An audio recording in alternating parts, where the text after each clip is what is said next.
Hey everybody, this is Jim the Tabletop Engineer and welcome to a new playthrough video. This is actually the start of a new campaign for the Stargrave game. This is, what I'm going to be doing is running this, Hope Eternal. This isn't released yet, it comes out at the end of September, but Osprey Games got me a review copy. And I asked if I could have permission to film a couple scenarios, the first two at least, and they were cool with that. But there are some caveats. First, I'm not allowed to show any of the content from the book. Like I can't show you actual pictures. But I can tell you as I'm playing the game, I can tell you about what it's about and some of the new features of it. And I can also describe the scenario and tell you some stuff like that. So in a nutshell, Hope Eternal is a solo or cooperative campaign for Stargrave. You can play it solo or you can play it with two players. Now, if you play it with two players, you're going to split your typical 10 crew members up into halves. So one person is going to run the captain and 4 crew members, and the other player will run the first mate and 4 crew members for a total of 10. But if you're playing solo, you'll play with your standard 10, maximum of 4 specialists. The rules for creating your warband are the same as in the standard core rulebook. It does offer some suggestions that, certain powers that the captain or first mate may have probably aren't going to be beneficial in a solo game like this. So, once you get the book, you'll understand what I'm talking about. But yeah, there are powers that just aren't going to come into play here because you're not going up against a human opponent. You're going up against the AI, the game's AI. So Hope Eternal is 10 scenarios, and it's broken up into 3 sections or parts. And what it does is it tells a story. And I'm not going to give away any of the secrets or the surprises. I've read the whole book. I've read all the scenarios. But I can tell you that it tells a story of a particular section of space that is really being harassed by pirates. And there is a plan in place to take out 2 of the largest pirate groups. It's a pretty slick story. And if you go along and play the scenarios in order, it's going to come to a nice resolution for you that I really like. So this is scenario 1, and let me get to the page. Now, here's the thing. Scenario 1 is, again, a solo scenario, and it has some interesting ways to set it up that are not like the core rules. First off, I'm playing on a 2.5 by 2.5 foot area here. There's a central building. Now, the rules or the scenario says on a 2.5 by 2.5 table, but then it says to put a 12 by 12 room in the middle. Well, I actually did that earlier. It's huge. I mean, it's like, no. I knocked it down to an 8 by 8 because it also calls for 6 small buildings. I've got 1, 2, 3, 4, 5, 6. It calls for 6 small buildings to surround it, and then random terrain and stuff like that. Now, absolutely, you could go with a 12 by 12, but what you're going to end up with is a super cramped table, which some people like that. I don't want a light table. I don't want a super cramped. I want enough debris that it looks like a sci-fi setting that I can enjoy, and it tells a story. So, building in the center, 6 buildings surround it.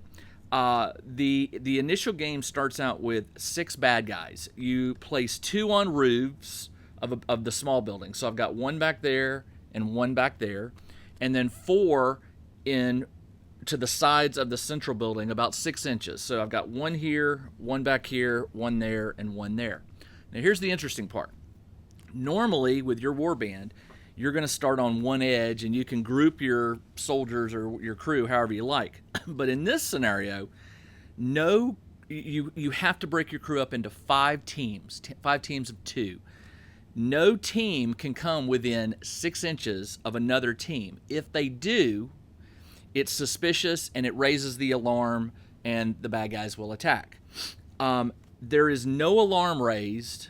I'm free to move around. The enemies will make one random movement on their activation. This building right here, let me show you. This one right here actually lifts off and reveals an inside. There's two sections there, as you can see. There's a door here and a door on the opposite side.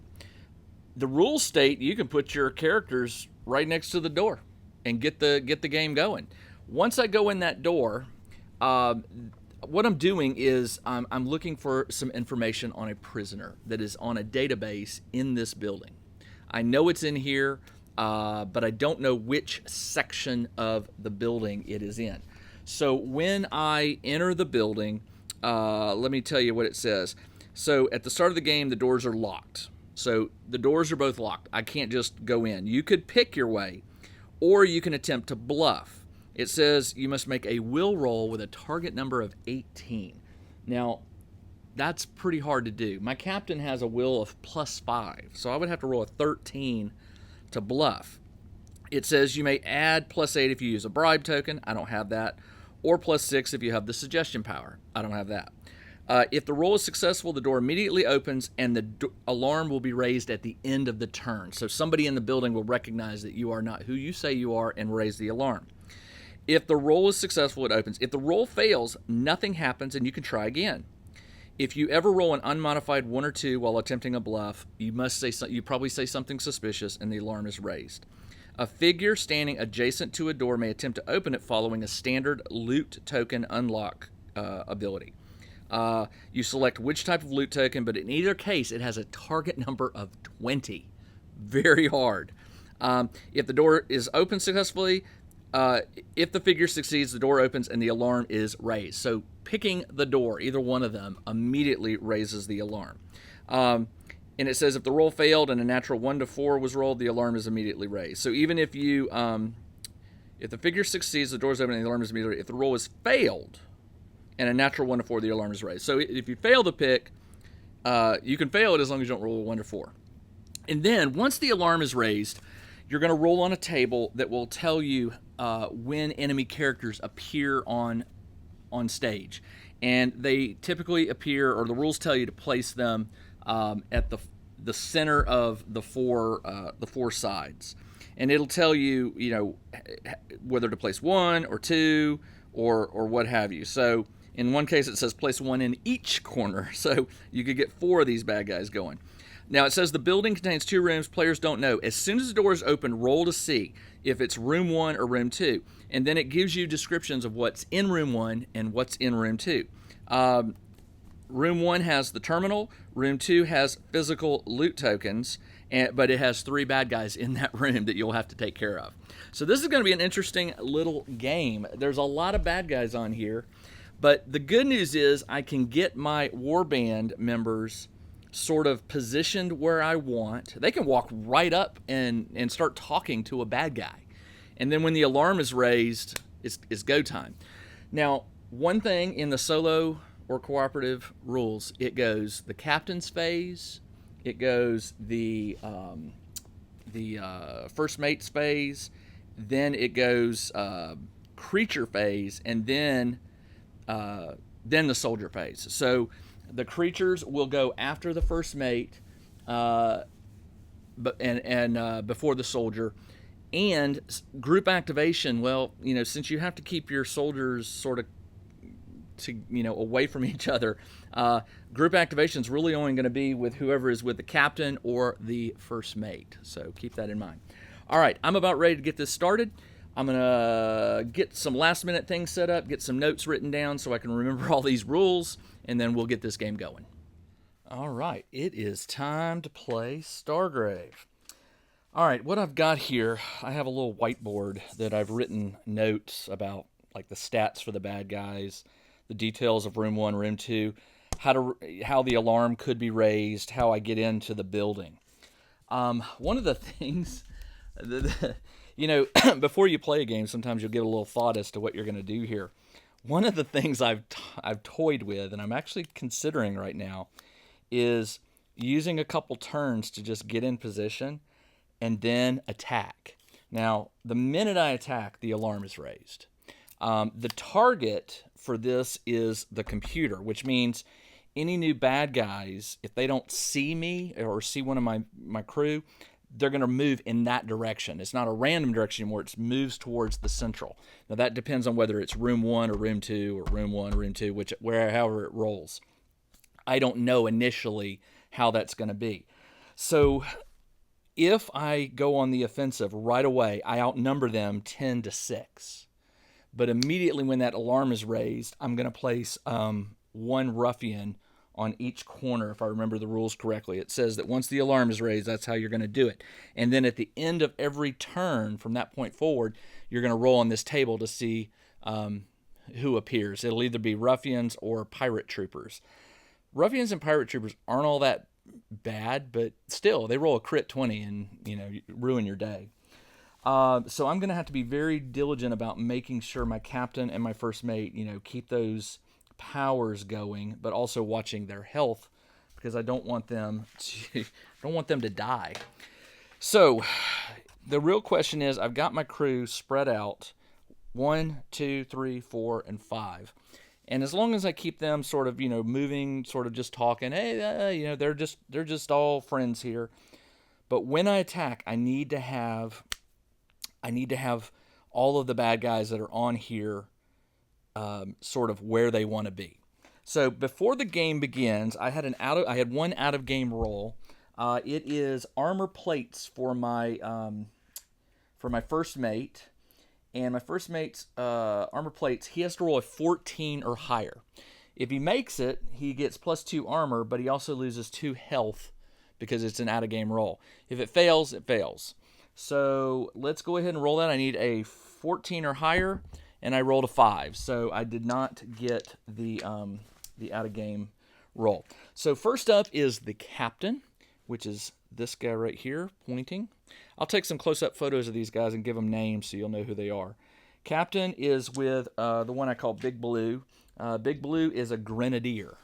So I like having a grenadier because they can shoot grenades far.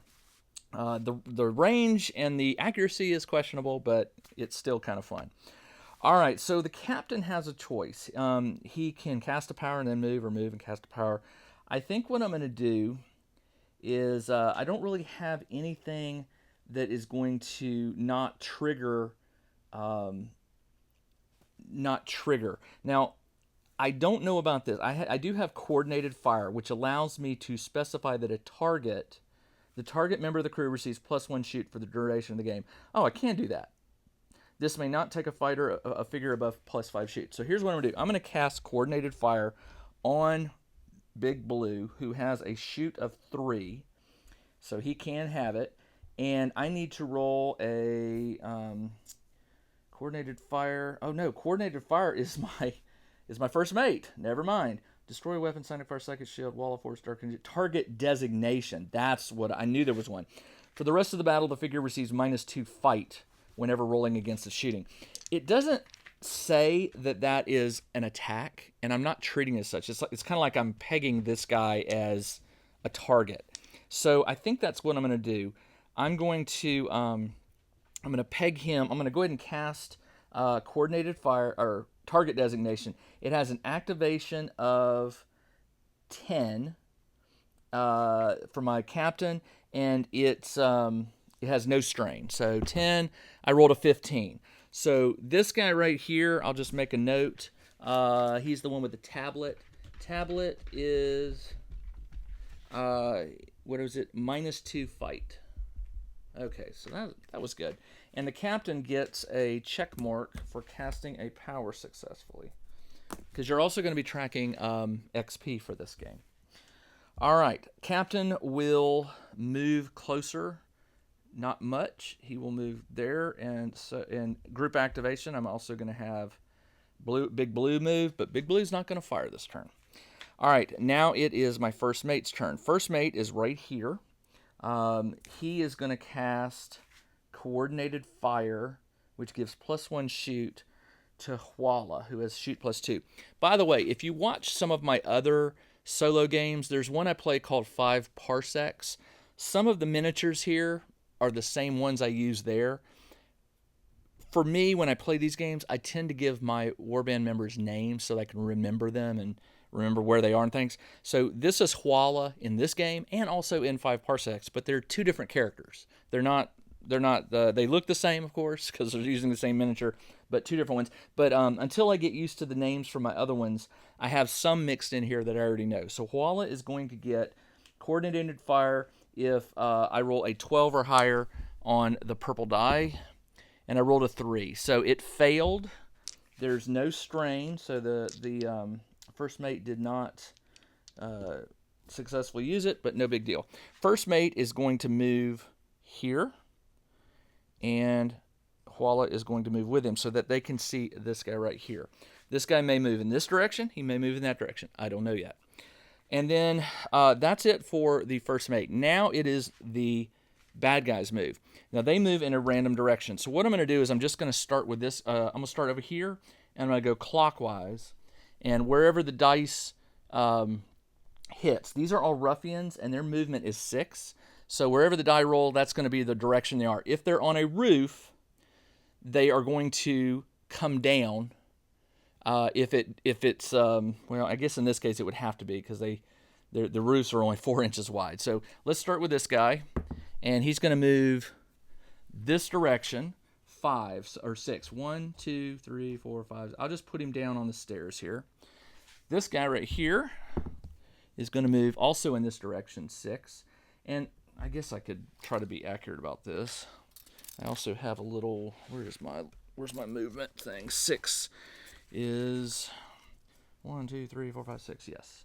So he will move right there. This guy right here is going to move that way. So he would go 1, 2, 3, 4, 5. I'm just going to put him right here. And this guy is going to move this way, 6. Is that right? 6 would put him right there. And this guy is going to move that way. So he'll move 5. He wants to move over this way, so he would move 4, 5, 6. So he's right near the captain. Who else do I got? I got this guy right here, which I haven't done yet. And he's going to move this way. So he's moving almost all the way over here. He's got cover. That's not good for me. But the fact that these 2 guys are so close, the grenade that Big Blue might fire could be a good thing. All right, so now it's my soldier phase, and that's basically everybody else, which is these 2, Vey and Red Eye. Vey and Red Eye are going to move towards the door. And I don't want to get them within 6 inches of the captain, or they can't see them, so I'm going to just move them up. And then these 2 guys, I got to be careful. They can't get too close, so they're just going to move sideways. So I've got this guy flanked on both sides. Plus, they also have a shot at this guy if they need to make it. And then these 2, I don't want to move into melee combat. I am going to put this guy right here, I call him Mohawk. He's my commando. I would like to get him up high because he's got a fight of 3 and a shoot of 3 and a health of 4. He's a good. It would be nice to get him up high, and then they could just pick off. But there's really no cover up there. Maybe to this roof. That might be useful. That's what they're going to do. They're going to try to go to the roof. So 6 inches would be right here. So as long as I don't go past that line, I should be okay. So they're gonna make a beeline. They can move 6, and I'm gonna have them move double. So 6 plus 3 is 9. So he would move 6 and then 3 up, and 6 and a couple up. So he's following right behind him. All right, that is the end of the. That's the end of the soldier phase. I don't roll initiative, so now it's back to the captain. Question is, do I want to instigate the fight now? It's a good time to do it.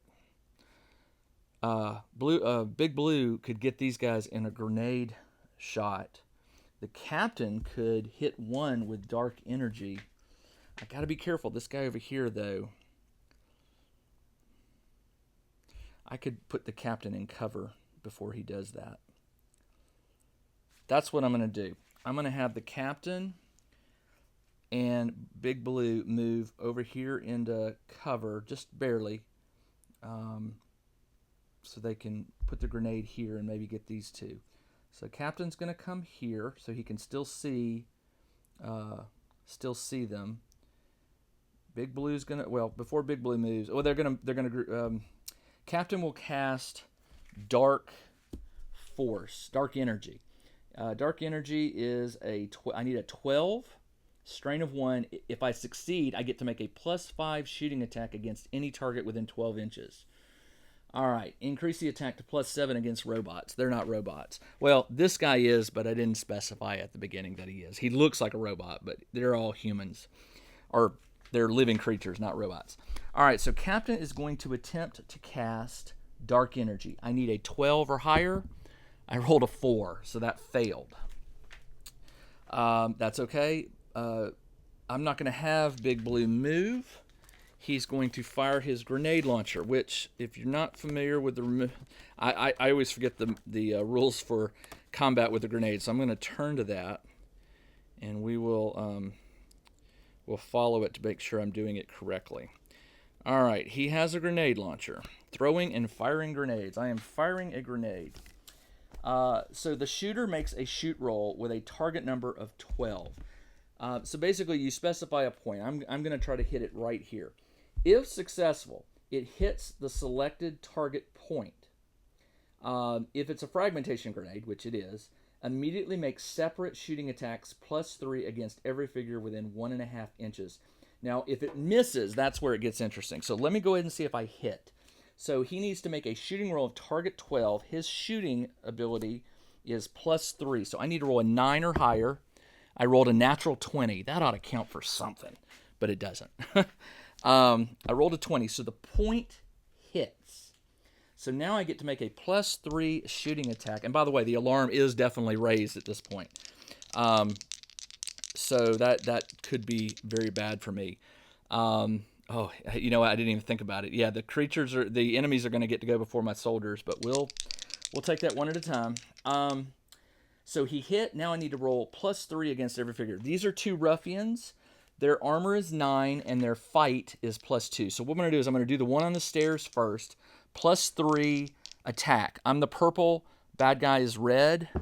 I rolled a 19 +3 is a 22 to his 14. 22 versus his armor of 9 is 13 points, and his health is 10. So yes, he is out of the game. And then the next one is against this yellow one right here. And again, I'm rolling purple. I'm +3 versus his +2. I rolled a 12 +3 is 15. He rolled a 14 +2, which is a 16. So he dodged it. Did not hit him. All right, the alarm is raised. But before that happens, I get a chance with my first mate, who is right here with Huala. First mate is going to cast... He's going to try to use well, does he shoot or have a power? He could shoot. He's pretty close. But his powers are where he really gets the benefit. He's got coordinated power spike. What is power spike? The next time this figure makes a shooting attack with a carbine shot does +3 damage. I didn't cast that. Armor plates, coordinated fire. Target member of the crew receives +1 for the duration. And then target designation. For the rest of the battle, figure receives -2. I'm not gonna do a power. I'm gonna activate both and shoot and hopefully get this guy right here. So the first mate will shoot. First mate is shoot +3 versus his +2. I rolled a 12 +3 is 15 to his 7. 15 versus 9 is 6. So he's still got some health. He's got 4 health left. I'll put a little die here to indicate that. Huala is going to take a shot. Huala is +2, so it's a tie, +2 to +2. and I rolled a 4 to its 3, but that's still not enough to hit. So that is it for the first mate stage. Now,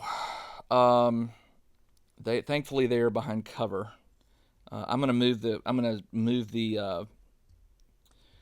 first mate up against the cover to give him that in contact there. All right, so that wasn't good. And by the way, I forgot about this guy sitting right behind me here, who's right up against Blue Eyes. Hey, you know what it is? What it is. So yellow sees my captain. And again, I moved my captain into cover. So he could see him, but he's in cover. And so that adds +2 to my roll. So captain is fight of +3. So I get +5 to his +2. +5 to +2.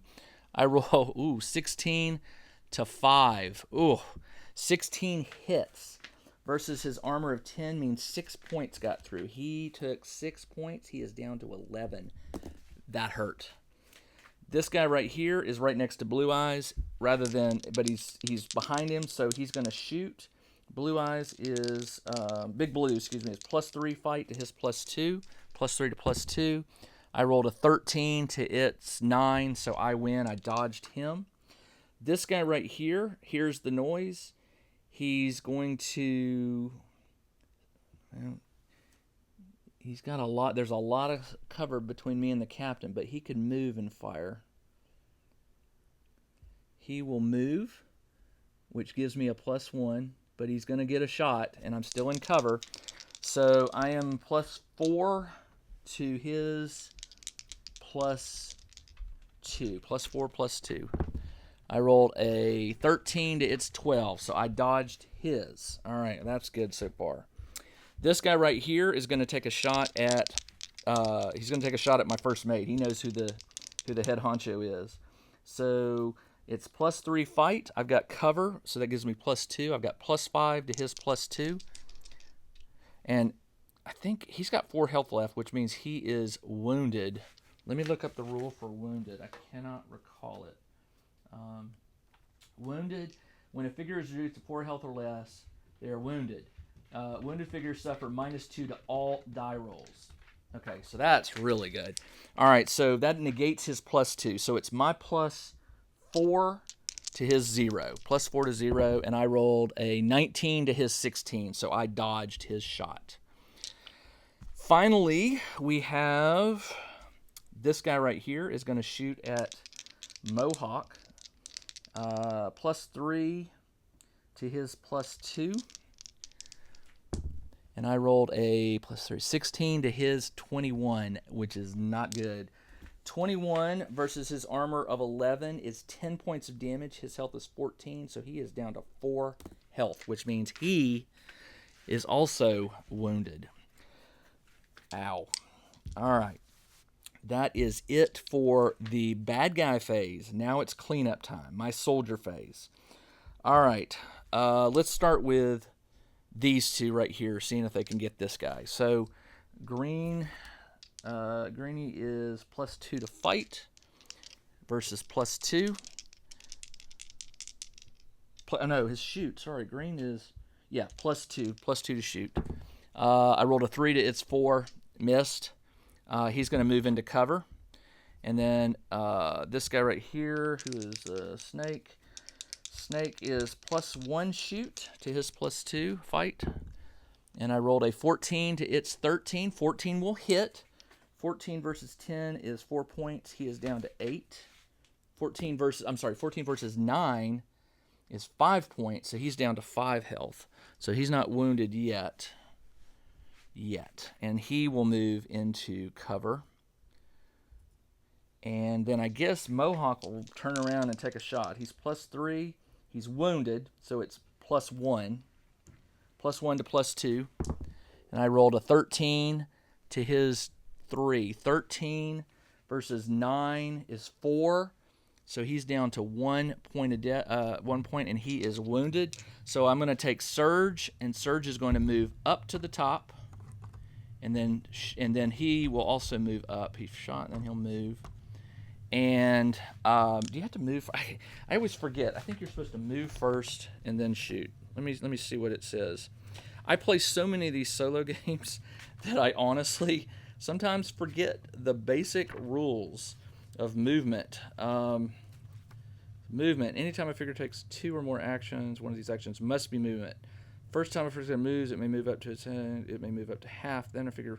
No, you can fire and then move. That's what it is. The move takes because if you fire and move, you're at -1 to hit. So now he's at -1. Surge is going to. He's +2 shoot, so he's at +1 because he moved. Actually, I think he gets the +1.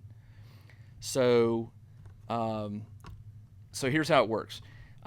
He is normally +2 to fight, but he's wounded, so it's down to 0. But I move, so he gets +1.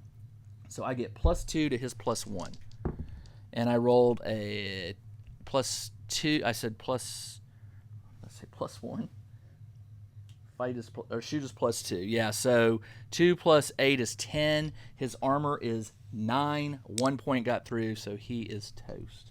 So that was very nicely done. These two guys are going to try to shoot. One of them's going to try to shoot this guy that just took a swipe at my big blue. I'll make it Red Eye. Red Eye is a gunner. So he's got a rapid, he's got rapid fire. The rapid fire rule, if I remember right, allows me to, it says rapid fire. When making a shooting attack, a figure armed with rapid fire may make 2 shooting attacks at 2 separate targets that are within 2 inches of each other. So that doesn't matter. Or 1 shooting attack with +2 damage. I'll do that. 1 shooting +2 damage. So he will shoot at this guy. You can't see him, but he's right here behind this building, right almost in my guy's face. So he will shoot. They're not in combat, so I'm not shooting into combat. So his shooting is +3, and he gets +2 damage if he hits. So +3 to his +2. I rolled a 14 to its 12. 14 does hit. 14 minus 9 is 5 plus 2 damage? 3? Plus 2 damage. 5 plus 2 is 7 damage. He has 10 health, so he's down to 3. So he is wounded. And then my medic, who is Vey, I mean, he might as well. He's got a pistol. He's going to fire. He's +2 to his +0 because he's wounded. +2 to +0. I rolled a 13 to its 13, so that's a tie. So he dodged it. That is all of my soldiers. That's it. So now it is the captain's turn. Captain has got 2 guys barreling down on him here. And he's within 3 inches of blue, so Big Blue. So Big Blue will get to go. I'm going to do Wall of Force. Wall of Force. Create an impenetrable transparent wall up to 6 inches and 3 inches high. Wall cannot be climbed. Grenades can go through it or over it. Figures may make a shooting action on the wall. In that case, roll a die, and on a 19 or 20, the wall is canceled. All right, so that is what I'm going to do. I am going to place a wall, and I actually have something that I was going to use. Let's see, what can I do here? 3x6, it said. 6x3. That's 3 tall. I'm just going to put this right here. I'm gonna then he can't. Yeah, I'm gonna block these guys because it's see-through, but they can't fire through it. Well, they can, but it may not help. All right, so he's got to first off he's got to cast it successfully. So I've got to roll a, what do I have to roll? A Wall of Force is a 12 or higher. I rolled an 18, so yeah, I was successful. So I successfully dropped a wall here. And now I'm going to hightail it. He can move 6. So he is going to move and hide behind this generator right here. And Big Blue is going to turn and hopefully hit this wounded guy. Big Blue is +3 to shoot and +3 to fight. +3 to shoot against +0 because he's wounded. +3 to +0. I rolled a 20. 20 is definitely going to go through his armor and take this guy out. Oh, by the way, hold on. I didn't put the 4 thugs in the 4 corner at the end of the turn because the alarm was raised. Let me get 4 thugs real quick. And I will 1, 2, 3, and 4. All right, so one of them is here. One of them is here. One is back here. And one is behind me, which is not good. All right, so the captain just went. Blue Eyes just, or Big Blue just went. Big Blue is going to...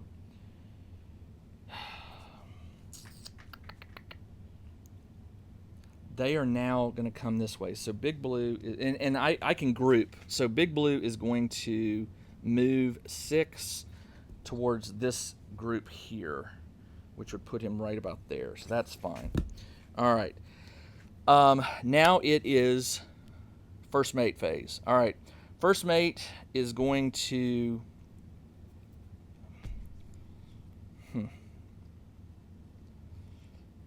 First mate is going to...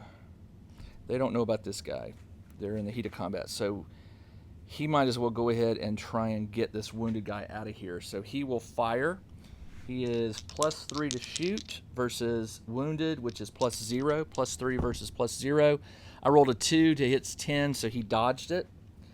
And by the way, I got to record the captain did a power successfully. And then Huala is going to fire. He's +2 to shoot to +0. And I rolled a natural 20, which is plenty to take him out. All right, that is that. Now it is the bad guys phase. This bad guy is going... He sees him and he's within range. Now he is in cover. So he's going to fire at green. Green is +2 to fight to his +1 to shoot. I've been doing +2 to shoot. Darn it. +1 to shoot. And I rolled a 17 to his 14. So I dodged. So he's done. He's going to move to where he can get a better shot. Actually, you know what? No, he's not. He's going to move into cover. They're not dumb. They'll move into cover and just trade shots. This guy back here is obviously wants to move towards the target, so he'll move 6 inches this way and then double move, or 6 and then 3 more. These guys, there's a wall of force here. They're going to have to go around. So this guy right here will move.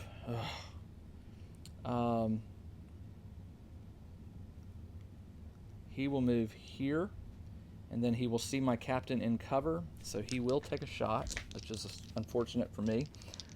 He is +1 to shoot. Captain is in cover, so I get +2. He moved, so I get +3, and then I have a fight of +3, so I've got +6. +6 versus his +1. I rolled a natural 20 to his 18, so dodged that guy.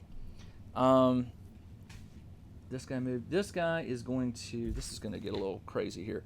He can move 6 inches to here, and then another 3 to here. Can't see the captain. This guy can move 6 and then 3. So yeah, he will see the captain as well. Now he's -2 fight, but that doesn't matter. He's got a shoot of +1.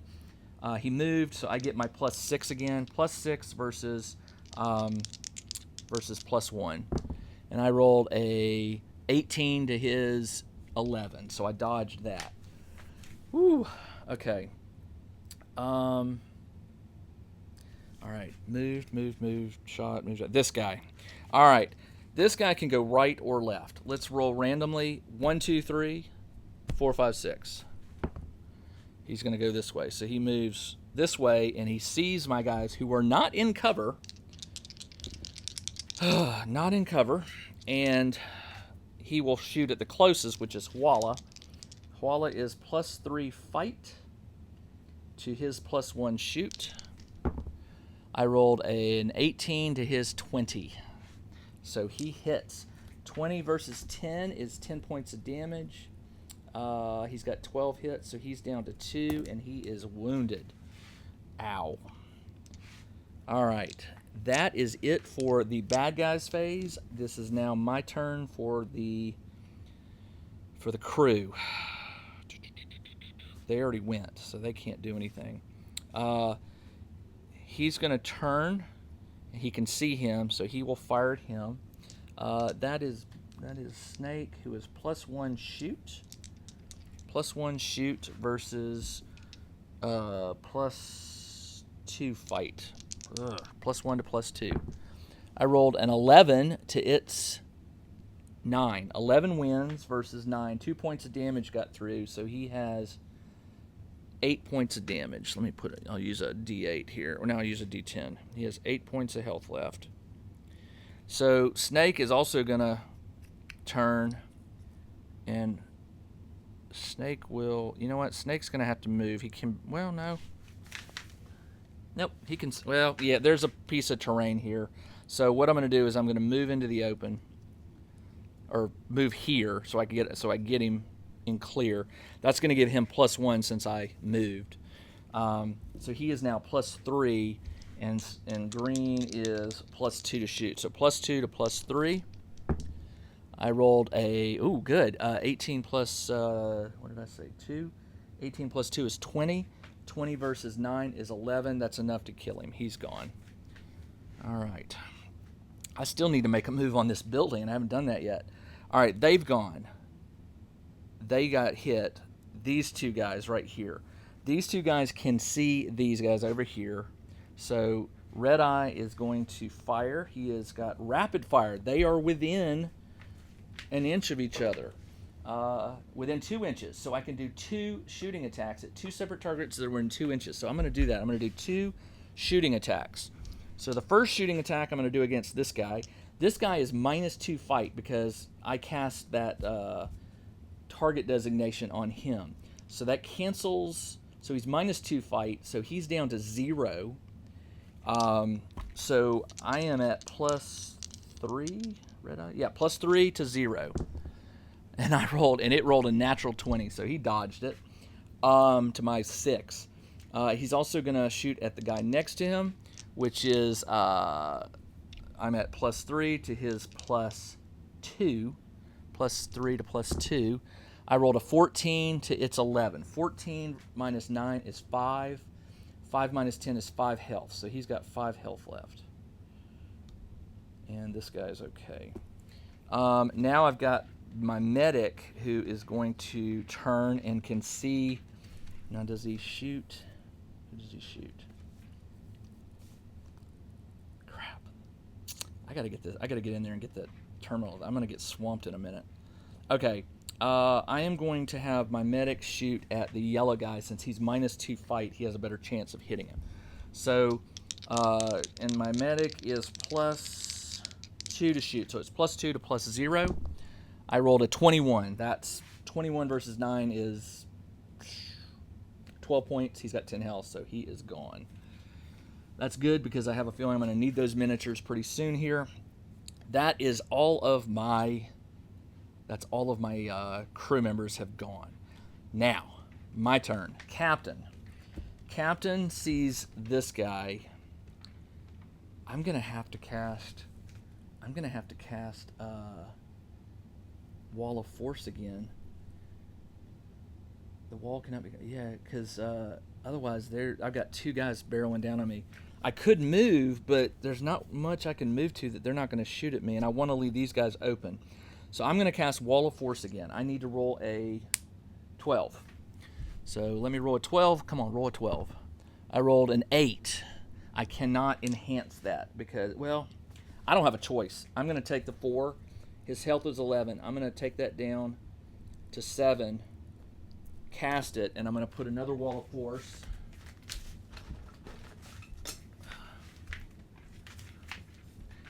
I'll put another Wall of Force right here. So they can't hit me. And then I'm going to go run. I'm going to boogie. This won't stand up. Come on. All right. Where can he run to? 6 inches would get him. It would get him to the corner. So he would go 2 and then 4 and put him right there. That's about the best I can do. All right, that is the end of the captain phase. It is now first mate. First mate is going to run for the door. He can dash. Now he's wounded. He only gets 1 action, so he can move 6. Is it 6? He can move 6. So he'll go right behind him to cover him while he blows that door. There's rules for blowing the door. The alarm's already tripped, so it doesn't really matter. It takes an action to do it. So did I move? I moved 6, so I can technically, I think I can take that action to blow the door. Let me double check that. Entering the building. Come on. A figure standing adjacent to the door.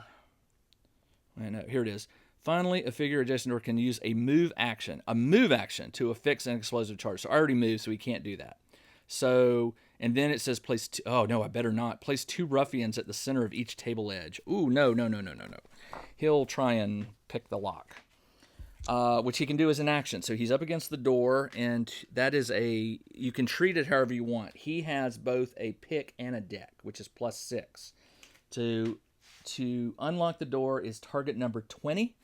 I have plus 6, so I need to roll a 14 to do that. And I rolled an 11, so I did not. All right, that's it for the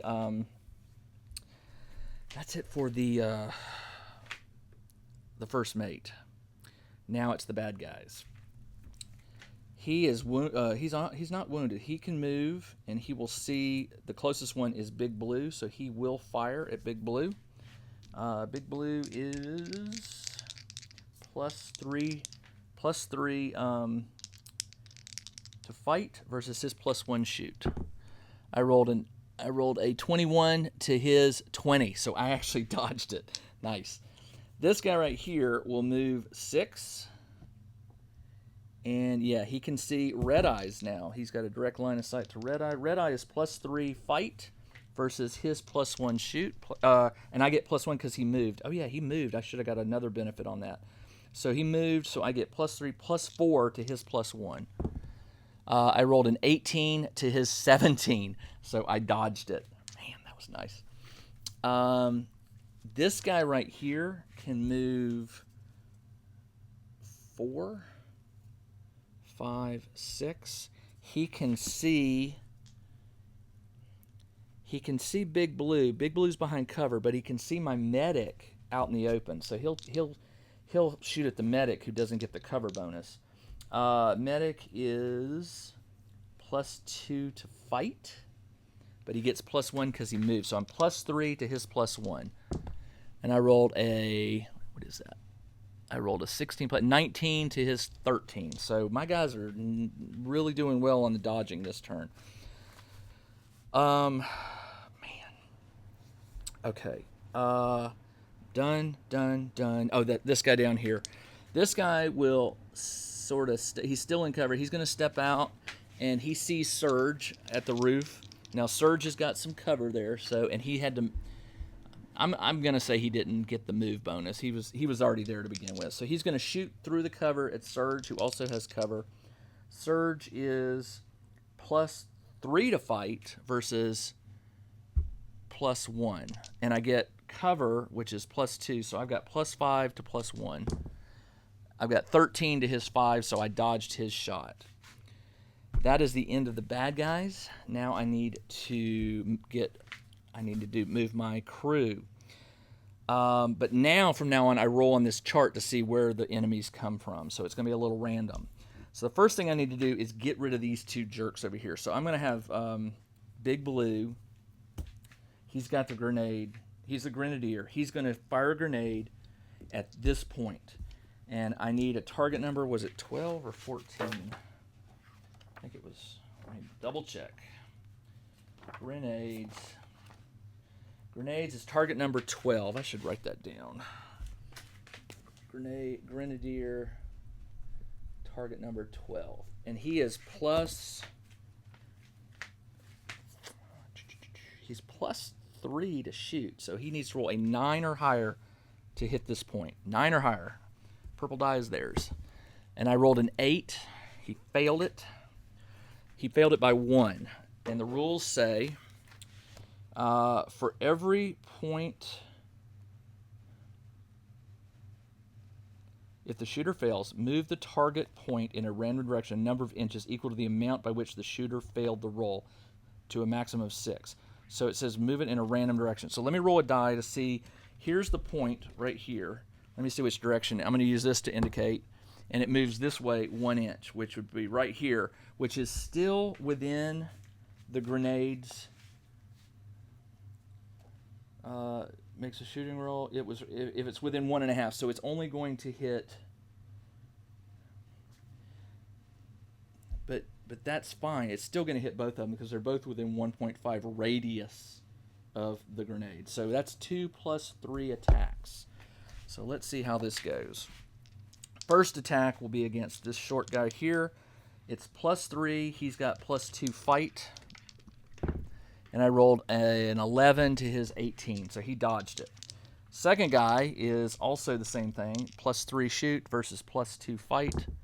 And I rolled a 3 to his 17, so he dodged it. The grenade was useless. So he's going to step into cover after he fires. That's going to leave Red Eyes and my medic to take a shot. Red Eyes will step out, so there's no cover. He'll fire at this guy. Red Eye is +3 shoot. He had to move, so this guy's going to get +3. So +3, +3. I rolled a 10 to his 15, so he dodged it. Medic will also do the same thing. He'll shift. He's just +2 to shoot, so he gets +2, +3. I rolled a 9 to its 13, so they both dodged it. Good Lord. Okay, everybody's dodging these days. What did I have here? This was the guy who got taken out, yeah. I need to start using some of my powers here. All right, these two guys. Oh, actually, these two can take out him. This guy is going to step over and shoot at him. I need he is Blue Snake. He's +1 shoot. +1 versus +2 fight, but I move, so he's +3. Not in cover because I can see him with nothing in the way. So +1 to +3. I rolled a 5 to its 20. He dodged. Snake is going to turn around and move here and do the same thing. Snake is green is +2 to shoot. I move, so he gets +2, +3. And I rolled a natural 1 to his natural 19. Everybody's dodging. Surge will take a shot. He can see him, but he's in cover, so he gets +2 to his fight. So he's +4 to my Surge is +2. +2 shoot to +4. I rolled an 8. +2 is 10 to his 12. He dodged. And then finally, Big Blue, Mohawk is +3 to shoot. He didn't move. +3 to +4 because he's in cover. +3, +4. He rolled a natural 20. Did you see that? Everybody dodged. Everybody. I think that's it. That is it for the bad guys. That is it for my crew movement. Now I get to you know what? The wall of force, I guess it just stays. It just stays. They just stay there. I should probably use those. It is now the end of the round, so I have to roll randomly to see where what and where a new enemy gets. So you roll a d20, and I'm going to use the red die because it's the bad guys. And I rolled a 14, which is place 2 ruffians at the center point of 2 different random table edges. 2 ruffians at the center point. So 4 in all. All right, so I'll take these 2, and they will be placed, it says to place them in a random, at the center point of 2 random table edges. So here's what I'm going to do. I'm going to go 1, 2, 3, 4, and I'll re-roll 5s and 6s. So 5, I re-roll. I rolled a 1. So these two are down here. And then I'm going to take these two, which are the blue base, and I'll do the same thing. 1, 2, 3, 4. Reroll 5s and 6s. 1, 2, 3. Oh, of course they're going to be down here. All right, so they don't get to move this turn, thankfully. It is now the captain's turn. Captain's got a... Well, the captain can see these two people. So the question is, what can I do? Destroy weapons, psionic fire, psychic shield, wall of force, dark injury. All I can... What is psionic fire? The activator should place 2 flamethrower templates as though the figure has just made a flamethrower. This template may be touching, but may not. Every figure touching suffers a +3 flame attack. Figures only suffer 1 attack even if touching. So I can move the captain and use the the psionic fire, but I have to activate it first. Psionic fire is going to cost me 9. So I'm going to move the captain. And here's the problem. I don't have my flamethrower template, so I'm just going to flip to the back of the book. You can see it's a big one. And if I were to place this here, both of these guys are going to be within that template. So let's see how that flame thing works. Shooting with a flamethrower, page 57. Check for range of sight, blah, done. Use the template, done. Make a separate shooting attack against any figure that touches it. All right, so there's 2 figures, and the... Oh, you know what? Before I do, I have to see if I actually cast it. Psionic fire is a roll of 9 or higher. And I rolled a 7. I'll take the 2 points. He's down to 5. And, I mean, at this point, I don't really have a choice. So I did. So now it says every figure touching gets a +3 flamethrower attack. Figures only suffer 1 attack. Okay, so +3. So I get +3 against both of them, and their fight is +2. So +3 on the first one here.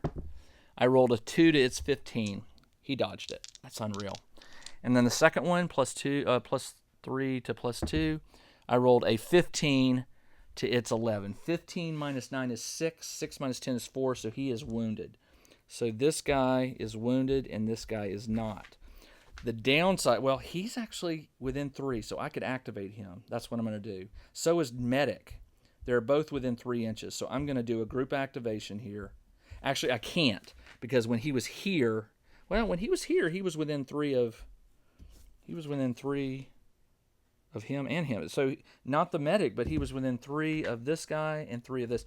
So here's what I'm going to do. I'm going to have a Red Eye move. Red Eye is my gunner. He can take 2 shots at 2 different targets, which is what I'm going to do.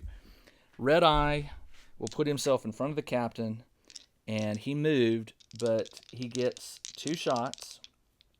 He is +3 to their +3 because I moved. They're going to get that +1 bonus. So +3 to +3. First one is here, and I rolled an 8 to its 16 or 18, so he's okay. This guy is wounded. It's -2, so that cancels out his +2 fight. So he's just at +1 to my +3. And I rolled a 10 to his 18. Arr. All right. Grenade guy here is going to try his grenade again. He needs to roll a 12, but he's +3 shoot, so I need to roll a 9 or higher. I rolled a 14, so I did get the point. Now I'm going to see if it hits this guy. It's a plus. Grenades are +2. Grenades are +3 attack. So let me write that down. It's +3 versus each target. All right, so let's do the first guy here. +3 to his +2. I didn't have to move. I rolled 13 to his... What did I get? 13 to his... No, 14. I'm at plus... What am I at? That's big blue, right? Grenadier. He's +3, excuse me. +3 to his +2. I'm at 14 to his 13, so 14 does it. 14 minus 9 is 5, so he's got 5 health left. And this guy right here, I thought I did damage to them, but I think they dodged it. Second guy, same thing. It's my +3 to his +2. I rolled an 8 to his 19, so he dodged it. All right. That was captain phase. Now it is first mate phase. So I'm going to do what the book said with my first mate. I'm going to use his move action, and I'm going to blow the door. So it says use your move to fix it. The door is immediately open and alarm raised. Place 2 ruffians at the center. Dude, I don't want to do that. I should have read that. Let me try and pick it. I'll try and pick it. Picking the door is a target number of 20. He has a pick, which is +6, so I need to roll a 14 or higher. I will do that, 14 or higher. I rolled a natural 20, so the door is open. So here's what I'm going to do. I'm going to take these 2 guys off and remove the roof. I'm going to put the thing back there. All right. So the door is open. Now here's what I have to do. I have to roll, and it says to roll whether I'm in room 1 or 2. So here's the deal. This room right here, on a 1, 2, or 3, it's room 1. On a 4, 5, or 6, it's room 2. So I want one. Let's see. And the room 1 is the one with the computer in it. I rolled a 4, so of course this is room 1 back here. But it's not just that. Room 1 is back here, and it has 2 troopers who they say are sort of spaced far apart, so they can ambush me. And there is a door that goes between them. And then in here are 3 ruffians that are spaced equally apart, and there's 2 physical, I'll put them over here. There's 2 physical loot tokens here. All right, so the door is now open. I cannot use flamethrowers, or I don't think I can. Let me double check that. In room 2, 3 ruffians place. It doesn't matter which one has 2. It doesn't say I can't use a grenade launcher in there. You can't do it in this room right here. So I think on my next one, I'm gonna maybe have Big Blue go over there and launch a grenade. Do I have a flamethrower? I do not. Although the captain could do, well, nope. Talking to myself. Let's see what I can do here. All right. Remember, these guys are up top. I'll try to remember that they're sort of up here. Up there. I hope they don't fall. It still might. Oh, that was the first mate. So Huala gets to move. Huala is going to come to this other side of the door. He's going to shoot at this guy over here. He moved. Huala is +2 to shoot. He's +2. He's +3 now. So it's just +2 versus +3. I rolled an 18 to his 11. 18 minus 9 is 9, so he's got 1 hit point left, so he is wounded. That is it for the first mate phase. Now it's the bad guys, which is really unfortunate for me because I got 2 here looking here. I got him looking at him in the open.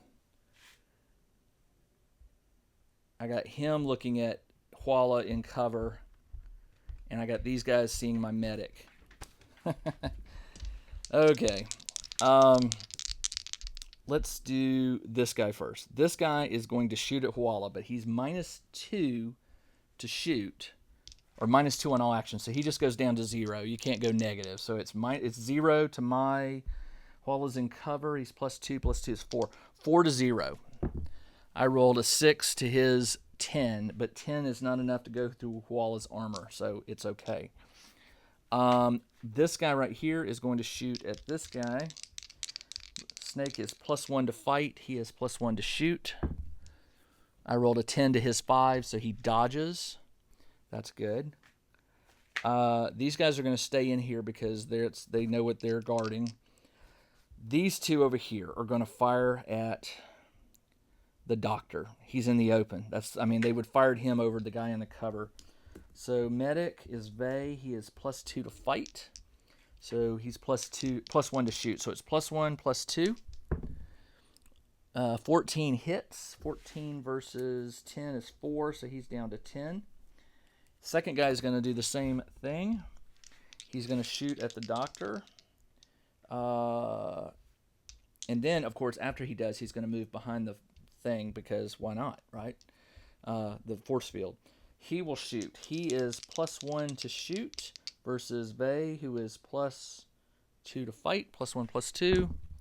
I rolled a 6 to his 12 hits. 12 versus 10 is 2. He's down to 8 hit points. Wow.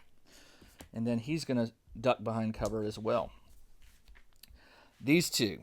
All right. First one is going to fire at Red Eye. He is +1 to shoot. Red Eye is +3 fight. So +1 to +3.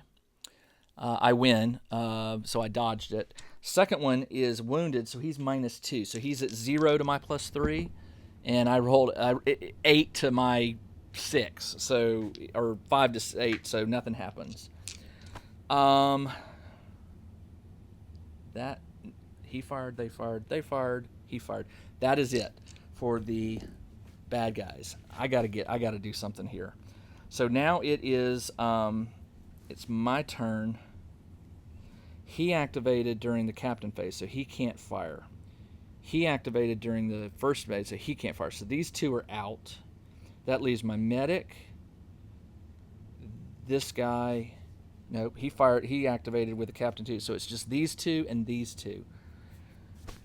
Whew. Oh, and I got those two guys back there to worry about in just a minute. Oh, they moved. Sorry, I totally forgot about them. They will move 6. And then 2, 3, and then he'll go this way, 6, and 3, and he can't, no, he can't see anything.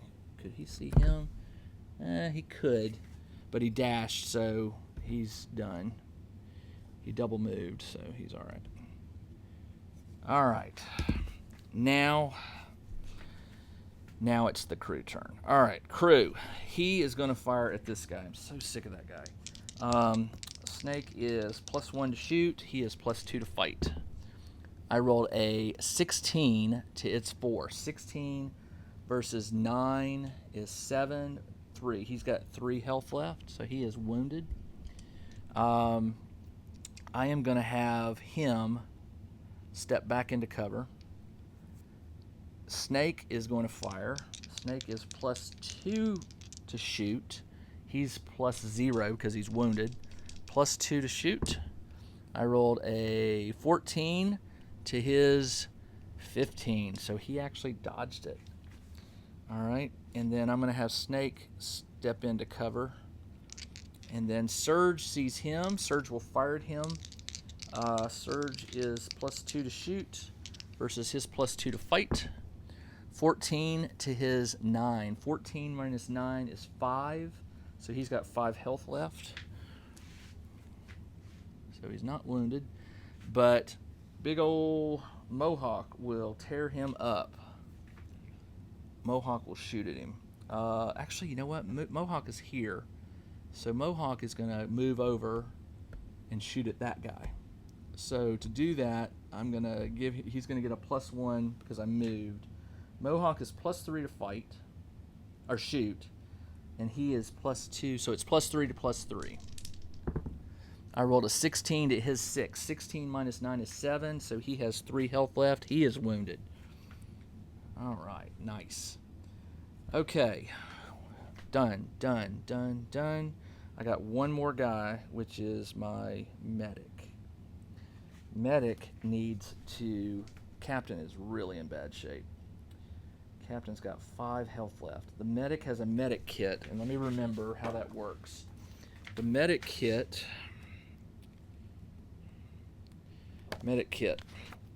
Figure carrying a medic kit spends an action to attend any figure within 2 inches. He'll have to move. The recipient figure is immediately cured of any toxins, recovers from stun, and is no longer treated as wounded. You know what? I've been forgetting. No, Captain's not wounded. He's at 5 health. And is no longer, the medic kit has no effect, so it doesn't heal him. So forget that. It doesn't do anything. So he's going to need to shoot. He'll shoot at this guy that's wounded. So medic is +2 to shoot. He's at +0 because he's wounded. +2 to +0. I rolled a natural 20 to his 18, so he is out of there. Nice job, medic. And then medic is going to move into cover. Right here. All right. And I think that is it for my crew. So now I got to roll on the random table to see what happens. You roll a 20. I rolled a 12, which is place 2 ruffians at 2 random points. I don't even think I have any more ruffians. Let's place these 2 at, I'm gonna reroll a 5, at 3. 1, 2, oh my gosh, they're back here. And then another 2, until I get somebody dead, I'll have to represent this one. That one goes to, I always roll a 5 at 2, so they're over here. All right, so let me see if I have a second one. Sure, why not? A little Star Wars figure. This is getting crazy.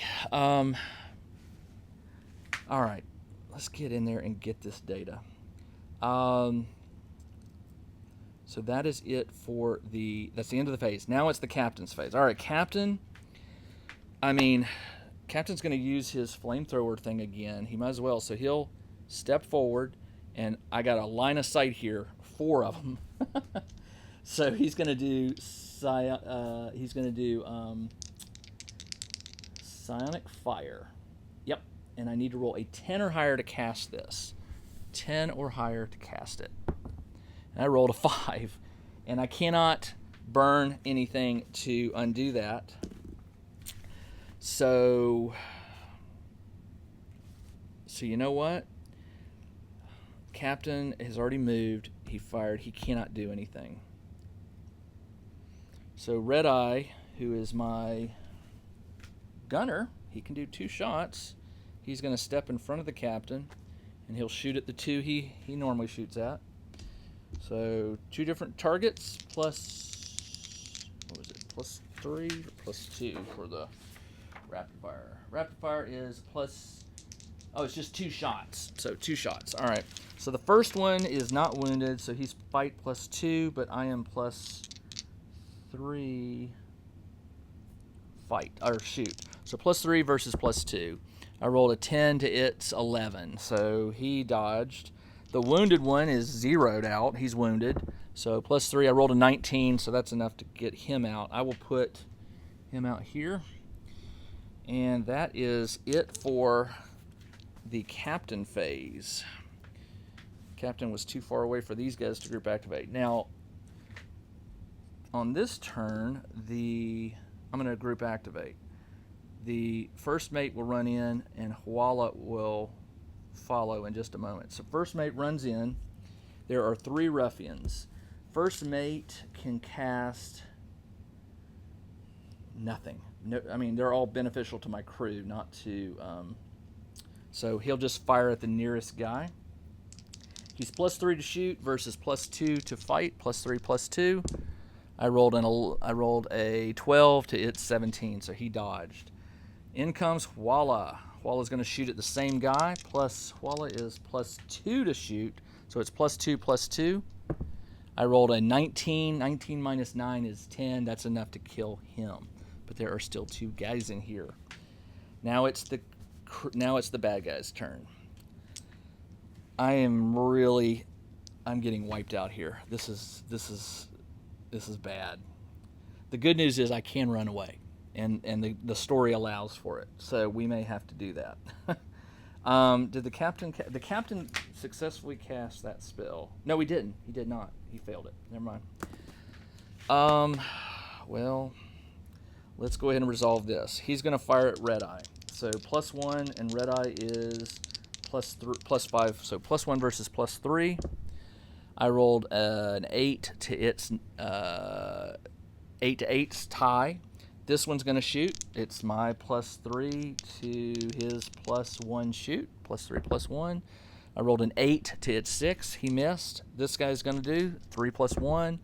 I rolled a 5 to its 10. 10 is not enough to get through my armor of 11, so nothing happens. Wow. All right, he's in cover. This guy is going to move and shoot, so I get plus 2 fight to his plus 1 shoot. I rolled a 15 to his 5, so I win that one. This one right here is going to move and do the same thing, so I get plus 2 to his plus 1. I rolled a 13 to his 5. I win. This one right here will shoot up at Surge. Surge has cover, So Surge is +4 to his +1. I rolled a 19 to his 6. Surge is okay. This guy, and I should have done -0 or -2 because he's wounded. This guy is wounded, so he does not get the shoot bonus versus versus Mohawk. I'm at +3 to 0. I rolled an 11 to his 9, so I dodged. So this is all going down over here. This guy will fire up at Mohawk, but he's wounded, so he's zeroed out. So it's +3 to +0. I rolled an 11 to 7, so I win. These guys will step out from cover. They moved. They're firing into cover. I'm in cover. They'll shoot at Big Blue here. Big Blue is +3. He's got cover, so he's +5. He gets +1 because they moved. That's +6. So it's going to be +6 versus 2 +1s. +6 versus +1. 17 to a natural 20. That 20 is gonna hurt. 20. I cannot remember. I definitely do the crit things. Does that also for the enemies? When a figure rolls a natural 20, yeah, so it does. It says when it does an additional 5 damage on top of what it would normally do. So guess what? I think he just killed Big Blue. He rolled a nat 20 versus Big Blue's armor is 9. 9 plus 5 is 14. His health is 14. Big Blue is out of the game. Out. Okay. They both... Did he fire? They both did. One missed, one hit. All right. These guys did. Those guys did. That guy did. So everybody has fired. All right. Now it is crew phase. Crew. I think the captain's going to give the signal to bug out. I am already in bad shape here. All right. So I'm going to tell the medic to get out of dodge. He can go 6 + 3 is 9. He can get off the table. So he's okay. I'm going to tell him, get out of here. He can easily exit. Snake is going to run for cover. He can get all the way to back here. Yeah, he's going to do that. He's running back here. Actually, yeah, he's going to book it. They're stuck. Captain and this guy's stuck. Surge is up here, and Surge and Mohawk are kind of pinned down. So Surge is going to fire at him. Surge is +2 to shoot to +0. Natural 20. He's toast. Mohawk will fire at him. Mohawk is +3 to shoot. He's wounded, so +0. 3 + 0. I rolled a 7 to 1. 7 plus 3 is 10, so it takes a point off. He goes down to 2. I think that is all of my crew. That's it. Now I roll to see what new happens. Roll a d20. I rolled an 11, which is 2 ruffians at the center point of each one. Let's see what happens here. Oh yeah, I'm rolling a d6, sorry. 3. 1, 2, 3. Oh my gosh. They're just piling up back here. And then the other 2 will appear at 1, which is back here. Captain's phase. Captain says, get out of here. He and Blue Eyes or Red Eye is going to flee. He gives the word to Surge and so it's he can go 6 + 3 is 9. That'll get him to about... Well, Surge needs to wipe this guy out. So I will move first to the bottom, and then I will fire. Hopefully I can get him. He's wounded. Surge is +2 to shoot, so +2 to +0. I rolled a 15 to his 15, so it tied, so he dodged. I'm going to have Mohawk come out to the edge, take a shot at that same guy. Mohawk is +3 to +0. 20 hits, so this guy is toast, but again, Mohawk is still up at the top, kind of exposed. That's not good. I didn't do the my Huala and first mate. First mate is going to book it. He's going to go 9, and Huala is going to go 9. That's going to put them right about here. They'll be in cover, but not for long. Crap. All right. It is now the ruffians' turn. These guys are going to fire because they can. I mean, they can see them. So, let's see. Big one here is +1 to shoot versus +2. Actually, that is my +3. +2, +1 to +3. He 14 hits. 14 versus 10 is 4. So the first mate takes a hit of 4 points. He's going to fire at the first mate also. He can see, so it's +3 to +1. And I rolled his 8 won't hit me, so he dodged, or he missed. This guy will move into cover. He's wounded. All right, these guys back here. He will step over. He will step over, and he will step over. They will fire. These two are going to fire here. Huala is the closest. Huala is +2 to fight. And these are all +1 to shoot. So +2 to +1. First one, I'm going to go left to right. 17 to 14, I win.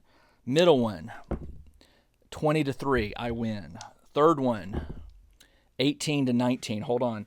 I have Huala is +2 to fight, so I got 20, and he got +1's 20, so it's a tie, so I dodged. These two guys are going to shoot at green. They are +1. Green is +2, so +1 to +2. We'll do the first guy here. I rolled a 7 to his 6, so I win, or dodge. This guy right here, +2 to +1. I did a 15 to his 15. It's a tie. Well, I win, actually, because I've got a higher modifier, so they win, or they both miss. All right, at this point, green is going to flee. Oh, you know what? I forgot these two dudes. These two guys will definitely fire. One will fire. He will fire at Surge. Surge is +2 to his +1. I rolled a 13 to 9, so I dodged. This guy is going to shoot at Mohawk, who is +3 fight to +1. I rolled an 11 to 6, so he dodged. So on my turn, Surge should be able to get out of here. Yeah. Surge can book it off. He was at the top. He'll come down 5, 4, actually 5, and I'm just going to shoot. Hopefully I can kill one of these guys. Let's shoot. He's +3, and he gets a modifier because I moved, so he's +2. +3 to +2. I rolled a 1 to his. Oh, he dodged that one. Really obvious. And then finally, that's the end. That's the crew phase. Was that right? Yep, crew. It doesn't matter. Well, I guess it does matter where the two bad guys show up. Let's do that.